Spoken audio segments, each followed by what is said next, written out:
नमस्कार साथियों, आज एक बहुत ही महत्वपूर्ण टॉपिक को लेकर मैं आप लोगों के सामने फिर से उपस्थित हूं। आज का हमारा टॉपिक उत्तराखंड के अंदर नर्सिंग के 1564 पदों पर जो भर्ती प्रक्रिया शुरू हुई उसमें 103 पद होल्ड कर दिए गए। 103 पदों को चिकित्सा चयन बोर्ड ने ये कहकर होल्ड कर दिया कि वो अगली भर्ती जब भी आएगी उसमें मर्ज किए जाएंगे, उसमें समायोजित किए जाएंगे। तो साथियों, वन टाइम सेटलमेंट के तहत ये भर्ती है और हमें हर एक मुद्दे को बहुत बारीकी से देखना है। इसमें जैसा कि दिया है लगभग 103 पद हैं ये, और 103 पदों को होल्ड किया है। ये 103 पद क्षैतिज आरक्षण वाले हैं। हम चिकित्सा चयन बोर्ड गए थे और वहाँ पर चिकित्सा चयन बोर्ड में हमको ये बताया गया था, जब 11 सितंबर 2023 को मैं मुकेश भाई के साथ चिकित्सा चयन बोर्ड गया था, तो वहाँ हमको ये बताया गया था चिकित्सा चयन बोर्ड में कि क्षैतिज आरक्षण जो आपको दिया जाता है, फरवरी 2023 में एक जियो आया है, उस जियो के तहत अब क्षैतिज आरक्षण जो है नहीं दिया जाएगा और आपकी भर्ती में भी वो लागू हो रहा है। क्षैतिज आरक्षण का लाभ अब नहीं दिया जाएगा। उन पदों को अगली भर्ती के लिए बैकलॉग के तौर पर रख लिया जाएगा और जब अगली भर्ती आएगी उसमें उन पदों को समायोजित किया जाएगा। अब सबसे बड़ा सवाल है, क्या अगली भर्ती जब आएगी तो क्या इन पदों पर उनको वर्षवार नियुक्ति मिलेगी? तो इसका सीधा जवाब है नहीं। तो फिर इन पदों को समायोजित करने के लिए, अगली भर्ती में समायोजित करने के लिए क्यों होल्ड किया जा रहा है? ये बहुत बड़ा सवाल है। 103 लोग कहीं ना कहीं नर्सिंग अधिकारी पद पर नौकरी पाने से वंचित हो रहे हैं, जो कि मुझे नहीं लगता है कि ये सही है और मुझे बहुत ही गलत लगा।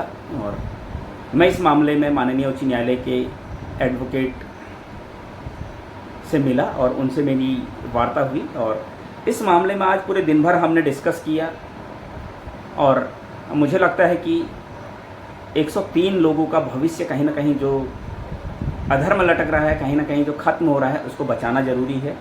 उन लोगों की नियुक्ति स्वास्थ्य विभाग में करवानी बहुत ज़रूरी है। इसके लिए हमने डिसीजन लिया। मैं अपने छोटे भाई मुकेश के साथ वकील साहब के पास गया था और हमने डिस्कस किया और लास्ट हमने ये निर्णय लिया कि हम इसमें केस करेंगे। इससे भर्ती प्रक्रिया पर कोई फ़र्क नहीं पड़ेगा। हमारी बात हुई है, एडवोकेट ने कहा है कि इसमें भर्ती प्रक्रिया पर कोई फ़र्क नहीं पड़ेगा। उनका कहना है कि भर्ती प्रक्रिया जस की तस चलती रहेगी, लेकिन जो 103 पद होल्ड किए हैं उन पर हाई कोर्ट जवाब मांगेगी सरकार से और जवाब सुना जाएगा कि किस कारण की वजह से ये होल्ड किए जा रहे हैं और इस पर हम काम करेंगे और इन पदों को कोशिश करेंगे कि इन पदों पर 103 लोगों को नियुक्ति जल्द से जल्द दिलवाएं। तो साथियों, जितने भी ऐसे लोग हैं जिनका सिलेक्शन नियर बाई से रुक रहा है, मतलब जैसे मैं ये कह सकता हूँ एग्जाम्पल के तौर पर, किसी का सिलेक्शन हुआ है और जस्ट बाद मेरा नंबर था, मेरा सिलेक्शन नहीं हुआ है, तो ऐसे लोगों का सिलेक्शन इसमें होने की बहुत संभावनाएं हैं। आप देख सकते हैं कि किस कैटेगरी में कितनी पोस्टें हैं, मैं आपको बताना चाहता हूँ। उसी हिसाब से जो है लोगों का सिलेक्शन होगा। जैसे अगर महिला डिप्लोमाधारी कैंडिडेट्स की बात करें तो अनुसूचित जाति के फीमेल कैंडिडेट जो 8 कैंडिडेट का सिलेक्शन इसमें हो सकता है आसानी से। 8 कैंडिडेट अनुसूचित जाति की पूर्व सैनिक में जो बची हुई हैं और स्वतंत्रता संग्राम सेनानी में अनुसूचित जाति की 2 सीटें बची हुई है और दिव्यांगजन में 4 सीटें बची हुई है। टोटल 14 सीटें बची हुई हैं।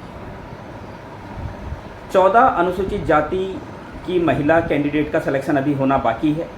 इसी तरीके से अनुसूचित जनजाति की 1 पोस्ट पूर्व सैनिक की बची है और दिव्यांगजन में भी 1 पोस्ट बची है। टोटल 2 पोस्टें इसमें बची है। अनुसूचित जनजाति एसटी कैटेगरी की भी 2 महिला कैंडिडेट का सिलेक्शन होना अभी बाकी है। मैं कोशिश कर रहा हूं कि इनका सिलेक्शन होना चाहिए। इसी तरीके से अन्य पिछड़ा वर्ग ओबीसी की 5 महिला कैंडिडेट का भूतपूर्व पूर्व सैनिक में और दिव्यांगजन में 3 पोस्टें और 5 और 3 8 पोस्टें महिला कैंडिडेट डिप्लोमाधारी ओबीसी की बची हुई है। और इसी तरीके से आर्थिक रूप से कमज़ोर में पूर्व सैनिक की 4 सीटें बची हुई है। स्वतंत्रता संग्राम सेनानी आश्रित की 1 पोस्ट बची है और दिव्यांगजन की 2 पोस्ट बची है। तो टोटल मिलाकर 7 पोस्टें आर्थिक रूप से कमज़ोर की बची है। और बात करें सामान्य वर्ग की, पूर्व सैनिक की 20 पोस्टें और दिव्यांगजन की 12 पोस्टें, टोटल 32 पोस्टें डिप्लोमाधारी महिला की बची हुई है। तो 20 महिलाओं का सिलेक्शन 32 महिलाओं का सिलेक्शन सामान्य वर्ग में होना है। 8 और 2 10 4 14 महिला कैंडिडेट्स का सिलेक्शन अनुसूचित जाति में होना है। 2 महिला कैंडिडेट का सिलेक्शन एसटी में होना है।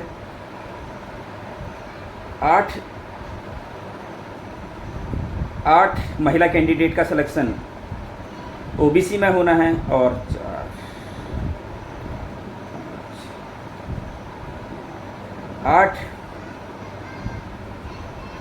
7 महिला कैंडिडेट का सिलेक्शन आर्थिक रूप से कमज़ोर में होना है। इसी तरीके से साथियों, अगर बात करें नर्सिंग अधिकारी महिला डिग्री धारक फीमेल कैंडिडेट्स की, तो पूर्व सैनिक में टोटल 17 सीटें बची है, जिसमें 5 सीटें अनुसूचित जाति की हैं, 2 सीटें अनुसूचित अन्य पिछड़ा वर्ग की है, 1 सीट आर्थिक रूप से कमज़ोर की है और 9 सीटें सामान्य वर्ग की है। स्वतंत्रता संग्राम सेनानी में 2 सीटें अनुसूचित जाति की है, आर्थिक रूप से कमज़ोर की 1 सीट है। इसी तरीके से दिव्यांगजन में अनुसूचित जाति की 3 सीटें हैं, अन्य पिछड़ा वर्ग की 2 सीटें हैं, आर्थिक रूप से कमज़ोर की 1 सीट है और सामान्य वर्ग की 5 सीटें। अब मैं टोटल बता दूं आपको, अनुसूचित जाति की 5, 2 7 और 3 10 सीटें अनुसूचित जाति की डिग्री वाली महिलाओं को मिलनी अभी बाकी है। अन्य पिछड़ा वर्ग में 2, 4 सीटें अन्य पिछड़ा वर्ग में मिलनी अभी बाकी है। एसटी में, अनुसूचित जनजाति में कोई भी सीट खाली नहीं है। आर्थिक रूप से कमज़ोर में 3 सीटें मिलनी बाकी है और सामान्य वर्ग में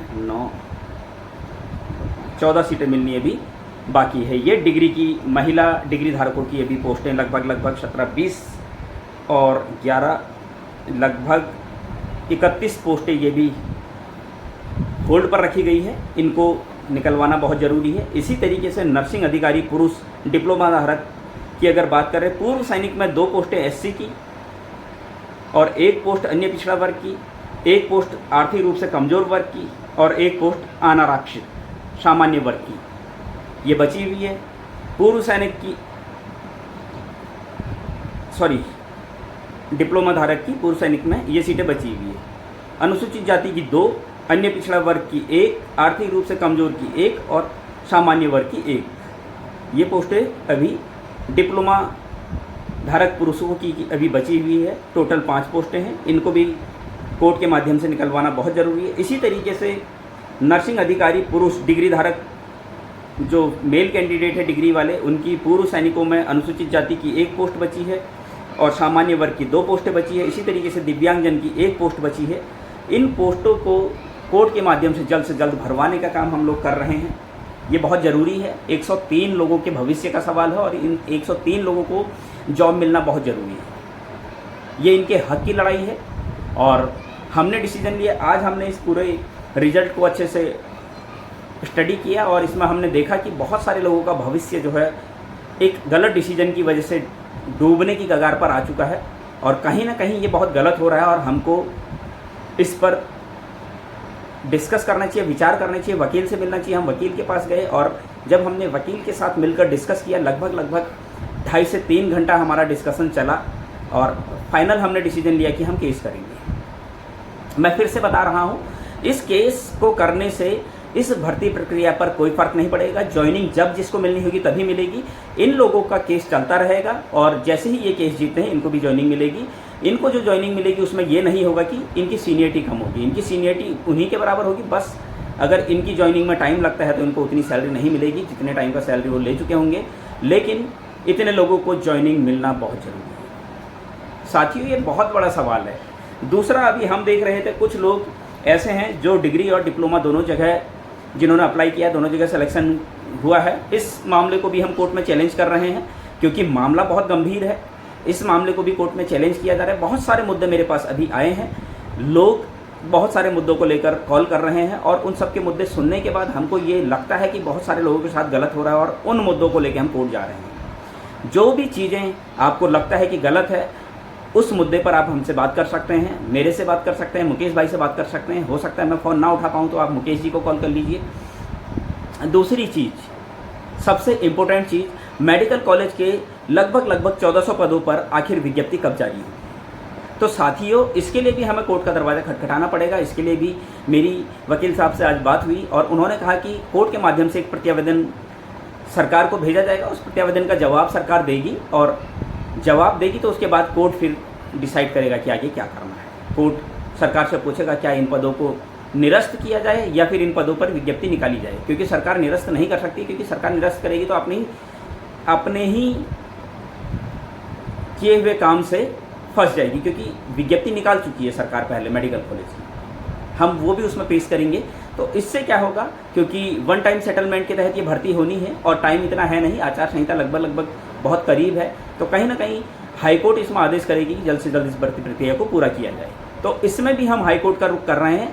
इसमें भी हमें हाईकोर्ट से बहुत बड़ी राहत मिलने की उम्मीद है। और अभी क्योंकि वकील साहब से जब बात हुई, जब उनसे डिस्कशन हुआ, तो फाइनल डिसीजन यही निकला कि हाँ, हमको कोर्ट की शरण में जाना चाहिए। अभी एक बात मैं आप लोगों को बताना चाहता हूँ साथियों, जितने भी ऐसे लोग हैं जिनका सिलेक्शन लगभग बहुत पास से रुका है, वो मेरे से संपर्क कर सकते हैं। मैंने आपको बताया सामान्य वर्ग डिप्लोमा में लगभग 32 फीमेल कैंडिडेट्स जो हैं वो डिप्लोमा की है और आपकी सामान्य वर्ग की है। एससी कैटेगरी की 8, 2, 10, 16, 14 कैंडिडेट आप देख सकते हैं। इसमें टोटल कितने कैंडिडेट हैं, इन चीज़ों को आप देख सकते हैं। और बहुत सारे लोगों का सिलेक्शन अभी होना है। आप लोग निराश ना हो, सभी लोग मिलकर कोर्ट जाएंगे। ऐसा नहीं है कि मैं अकेले कोर्ट जाऊंगा या फिर मैं अकेले इतना एफर्ट नहीं कर सकता हूं। सीधी सी बात मैं आप लोगों को बताना चाहता हूं, क्योंकि सीधी सी बात है, कोर्ट में खर्चा लगता है और वो सभी लोग मिलकर उस चीज़ को जितना भी सबके ऊपर बनता है, सभी लोगों को अगर देना हो दे सकते हैं। जितने लोग भी इसमें पार्टी बनना चाहते हैं वो आ सकते हैं, क्योंकि जितने लोग पार्टी बनेंगे उतना अच्छा होगा। नहीं भी बनेंगे तो कोई इशू नहीं है, लेकिन मैं यही चाहूँगा कि ज़्यादा से ज़्यादा लोग इसमें पार्टी बने।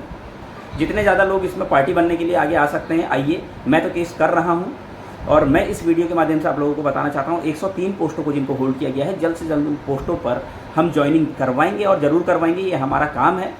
हमें निरंतर अपने प्रोफेशन के लिए काम करना है, अपने निजी स्वार्थों को एक साइड रखकर। तो साथियों, जिसको भी ऐसा लगता है कि मेरा सिलेक्शन बहुत नियर बाई था और मेरी किस्मत बहुत ख़राब थी या कुछ भी ऐसा किसी के मन में आ रहा है, वो मुझसे कॉल करें, बताएं क्या स्थिति उनकी थी और कहाँ पर उनका रुका है। 103 पोस्टों में वो आप देख सकते हैं किस तरीके से उन पोस्टों को रोका गया है, क्या उन पोस्टों के आने से उनका सिलेक्शन हो रहा है। आप सभी लोग इस चीज़ को देखिए। मैं शुरू से एक चीज़ कहता हूँ, किसी भी चीज़ को बहुत बारीकी से देखना बहुत ज़रूरी है। हमने इस पूरे रिजल्ट को अच्छे से देखा, पूरा स्टडी किया और हमने इसमें कुछ गलतियाँ देखी और उन गलतियों को लेकर हम नैनीताल हाई कोर्ट के वकील के पास गए और उनके साथ हमने ये डिस्कस किया और हमने ये बहुत बड़ी गलती पकड़ी है और इस गलती को लेकर हम कोर्ट जा रहे हैं। कोर्ट इसमें डिसीजन देगा, कोर्ट इसमें सरकार से काउंटर फाइल मांगेगा और बहुत जल्द इसमें डिसीजन आएगा। कोई बात नहीं, थोड़ा समय भी लगेगा, लेकिन डिसीजन आएगा। कहीं ना कहीं हमारे भविष्य का सवाल है, हमको ये काम करना चाहिए।